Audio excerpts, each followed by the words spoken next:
अमित शाह जिंदाबाद जिंदाबाद जिंदाबाद अमित शाह जिंदाबाद जिंदाबाद जिंदाबाद नरेंद्र मोदी जिंदाबाद जिंदाबाद जिंदाबाद भारत माता के जय भारत माता के जय वंदे मातरम वंदे मातरम वंदे मातरम। নমস্কার, সকলের সাথে সমাজের মাঝে এমনি অকপট আছে। কি করেছে ওই চলে গেছে মানে স্বাস্থ্য মানে একদম শেষ, শিক্ষা শেষ, চুরি মানে অতিরিক্ত। মমতা ব্যানার্জিকে বাংলাদেশকে হাঁটাতে হবে, পশ্চিমবাংলা ভালো থাকবে। সকলের সাথে সমাজের মাঝে এপি অকপট আছে। আজকে নদিয়া জেলার তাহেরপুরে প্রধানমন্ত্রী নরেন্দ্র মোদীর সভা ছিল বিজেপির, এবং মতুয়াদের জন্য বার্তা দেবেন এরকম আশা ছিল। অনেকগুলো বিতর্কিত ঘটনা ঘটে গেল।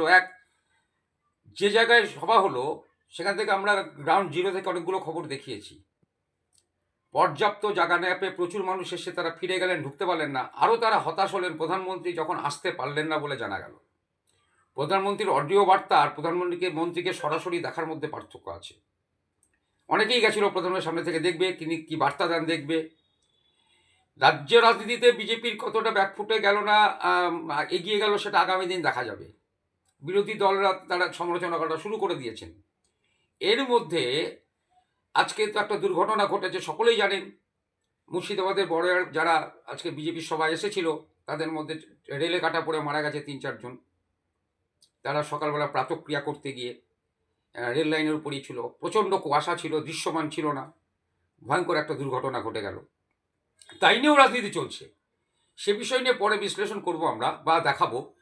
বর্তমান সময়ে আজকে প্রধানমন্ত্রী যখন আসতে পারেননি, তিনি যে অডিও বার্তায় যে বক্তব্য রাখলেন বা অডিও ভিজুয়ালে যে বক্তব্য রাখলেন, আর সেটা ইতিমধ্যে অনেকে দেখেছেন, আমরাও তুলে ধরছি। দেখতে থাকুন সকলের সাথে সমাজের মাঝে, এবং পরবর্তী পর্বে বিভিন্ন বিশ্লেষণ আমরা তুলে ধরবো। অন্যান্য রাজনৈতিক দল তারা কি বলছেন সেটাও তুলে ধরবো। দেখুন পুরোটা।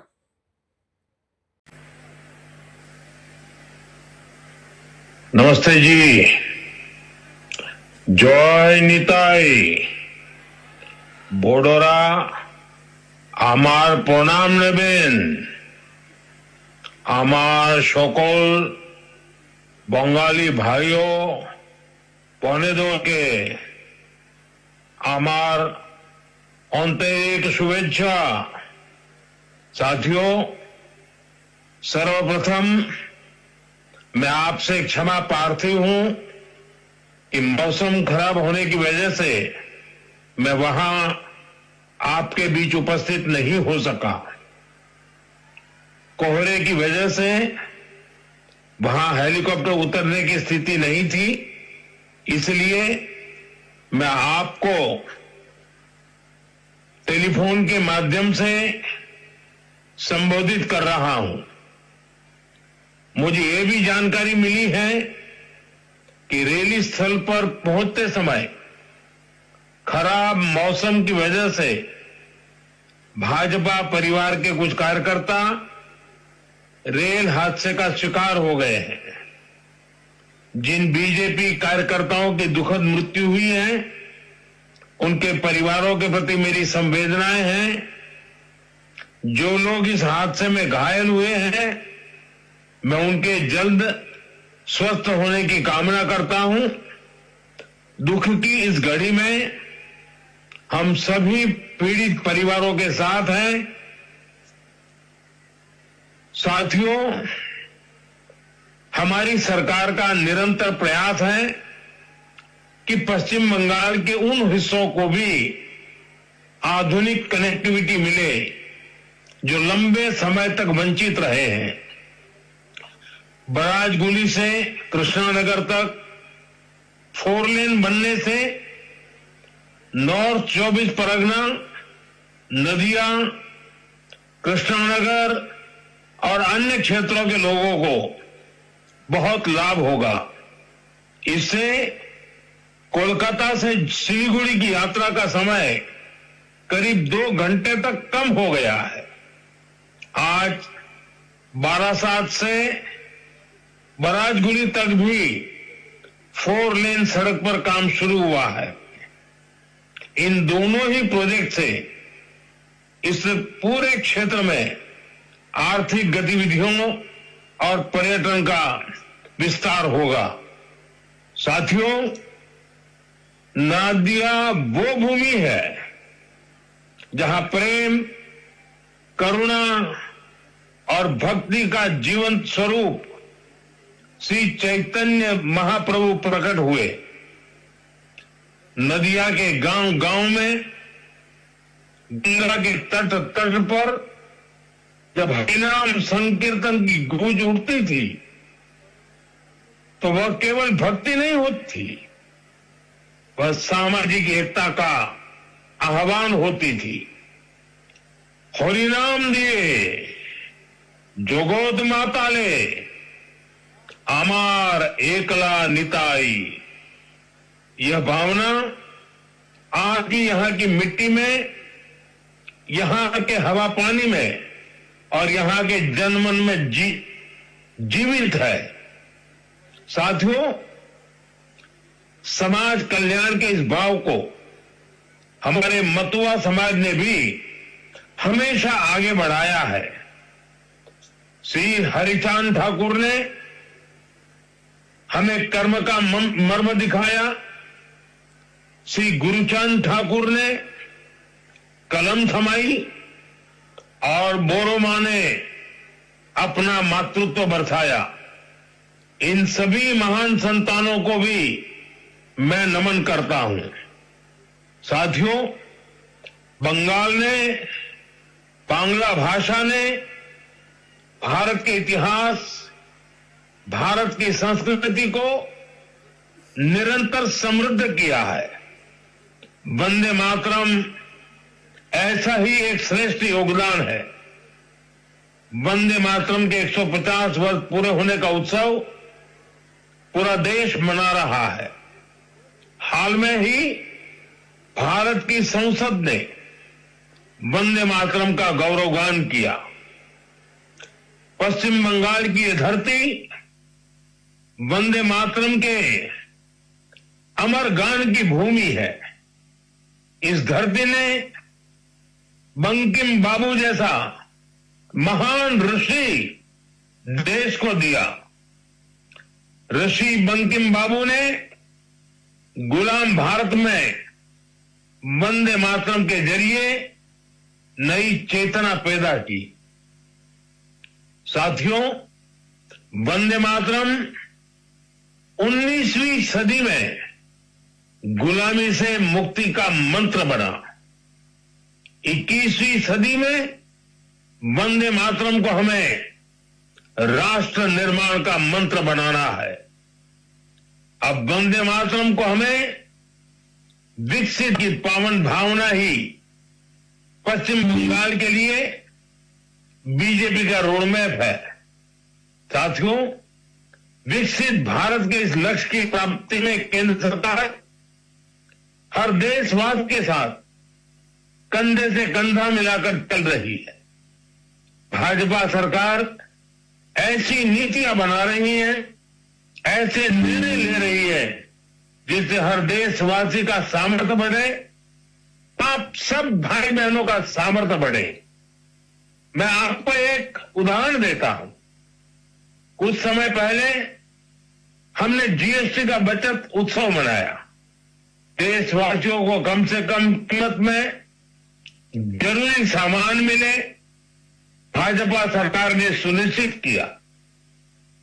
इससे दुर्गा पूजा के दौरान, अन्य त्योहारों के दौरान पश्चिम बंगाल के लोगों ने खूब खरीदी की। साथियों, हमारी सरकार यहां आधुनिक इंफ्रास्ट्रक्चर पर भी काफी निवेश कर रही है। और जैसा मैंने पहले बताया, पश्चिम बंगाल को 2 बड़े हाईवे प्रोजेक्ट मिले हैं, जिससे क्षेत्र की कोलकाता और सिलीगुड़ी से कनेक्टिविटी और बेहतर होने वाली है। साथियों, आज देश तेज विकास चाहता है। आपने देखा है, पिछले महीने ही बिहार ने विकास के लिए फिर से एनडीए सरकार को प्रचंड जनादेश दिया है। बिहार में भाजपा एनडीए की प्रचंड विजय के बाद मैंने एक बात कही थी। मैंने कहा था, गंगा जी बिहार से बहते हुए ही बंगाल तक पहुंचती है, तो बिहार ने बंगाल में भाजपा की विजय का रास्ता भी बना दिया है। साथियों, बिहार ने जंगल राज को एक सूत्र से, एक स्वर से नकार दिया है। 20 साल बाद भी भाजपा एनडीए को पहले से भी अधिक सीटें दी है। अब पश्चिम बंगाल में जो महाजंगल राज चल रहा है, उससे हमें मुक्ति पानी है, और इसलिए पश्चिम बंगाल कह रहा है, पश्चिम बंगाल का बच्चा बच्चा कह रहा है, पश्चिम बंगाल का हर गांव, हर शहर, हर गली, हर मोहल्ला कह रहा है, बाजते छाई बीजेपी ताई, बाजते छाई बीजेपी ताई। साथियों, मोदी आपके लिए बहुत कुछ करना चाहता है। पश्चिम बंगाल के विकास के लिए मोदी पूरी ताकत से अपने आप को समर्पित करके काम करना चाहता है। पश्चिम बंगाल के विकास के लिए न पैसे की कमी है, न इरादों की, और न ही योजनाओं की। लेकिन यहां ऐसी सरकार है जो सिर्फ कट और कमीशन में लगी रहती है। आज भी पश्चिम बंगाल में विकास से जुड़े हजारों करोड़ रुपए के प्रोजेक्ट्स अटके हुए हैं। मैं आज बंगाल की महान जनता जनार्दन के सामने अपनी पीड़ा रखना चाहता हूं, और मैं हृदय की गहराई से कहना चाहता हूं, आप सबको ध्यान में रखते हुए कहना चाहता हूं, और मैं साफ साफ करना चाहता हूं, टीएमसी को मोदी का विरोध करना है, करे, 100 बार करे, 1000 बार करे। टीएमसी को बीजेपी का विरोध करना है, जमकर करे, बार बार करे, पूरी ताकत से करे। लेकिन बंगाल के मेरे भाइयों बहनों, मैं ये समझ नहीं पा रहा हूं कि पश्चिम बंगाल के विकास को क्यों रोका जा रहा है। और इसलिए मैं बार बार कहता हूं कि मोदी का विरोध भले करे, लेकिन बंगाल की जनता को दुखी न करे, उनको उनके अधिकारों से वंचित न करे, उनके सपनों को चूर चूर करने का पाप न करे। और इसलिए मैं पश्चिम बंगाल की प्रबुद्ध जनता से हाथ जोड़कर आग्रह कर रहा हूं, अब बीजेपी को मौका देकर देखिए। एक बार यहां बीजेपी की डबल इंजन सरकार बनाकर देखिए। देखिए हम कितनी तेजी से बंगाल का विकास करते हैं।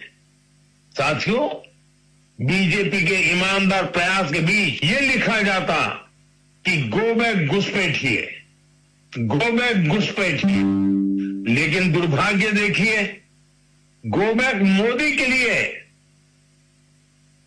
बंगाल की जनता के विरोधी नारे लगा रहे हैं, लेकिन गो बैक घुसपैठियों के लिए वे चुप हो जाते हैं। जिन घुसपैठियों ने बंगाल पर कब्जा करने की ठान रखी है, वो टीएमसी को सबसे ज्यादा प्यारे लगते हैं। यही टीएमसी का असली चेहरा है। टीएमसी घुसपैठियों को बचाने के लिए ही बंगाल में एसआईआर का भी विरोध कर रही है। साथियों, हमारे बगल में त्रिपुरा देखिए, कम्युनिस्टों ने, लाल झंडे वालों ने, लेफ्टिस्टों ने 30 साल तक त्रिपुरा को बर्बाद कर दिया था। त्रिपुरा की जनता ने हमें मौका दिया, हमने त्रिपुरा की जनता के सपनों के अनुरूप त्रिपुरा को आगे बढ़ाने का प्रयास किया। बंगाल में भी लाल झंडे वालों से मुक्ति मिली। आशा थी कि लेफ्ट वालों के जाने के बाद कुछ अच्छा होगा, लेकिन दुर्भाग्य से टीएमसी ने लेफ्ट वालों की जितनी बुराइयां थी उन सारी बुराइयों को और उन सारे लोगों को भी अपने में समा लिया, और इसलिए अनेक गुना बुराइयां बढ़ गई। और उसी का परिणाम है कि त्रिपुरा तेज गति से बढ़ रहा है और बंगाल टीएमसी के कारण तेज गति से तबाह हो रहा है। साथियों, बंगाल को बीजेपी की एक ऐसी सरकार चाहिए जो डबल इंजन की गति से बंगाल के गौरव को फिर से लौटाने के लिए काम करे। मैं आपसे बीजेपी के विजन के बारे में विस्तार से बातें करूंगा जब वहां खुद आऊंगा, जब आपके दर्शन करूंगा, आपके उत्साह और उमंग को नमन करूंगा। लेकिन आज मौसम ने कुछ कठिनाइयां पैदा की हैं और मैं उन नेताओं में से नहीं हूं कि मौसम की मुसीबत को भी मैं राजनीति के रंग से रंग दूं। पहले बहुत बार हुआ है, मैं जानता हूं कभी कभी मौसम परेशानी करता है, लेकिन मैं जल्द ही आपके बीच आऊंगा, बार बार आऊंगा, आपके उमंग उत्साह को नमन करूंगा। मैं आपके लिए, आपके सपनों को पूरा करने के लिए, बंगाल के उज्जवल भविष्य के लिए पूरी शक्ति के साथ कंधे से कंधा मिलाकर के आपके साथ काम करूंगा। आप सभी को मेरा बहुत बहुत धन्यवाद। मेरे साथ पूरी ताकत से बोलिए, वंदे मातरम, वंदे मातरम, वंदे मातरम। बहुत बहुत धन्यवाद।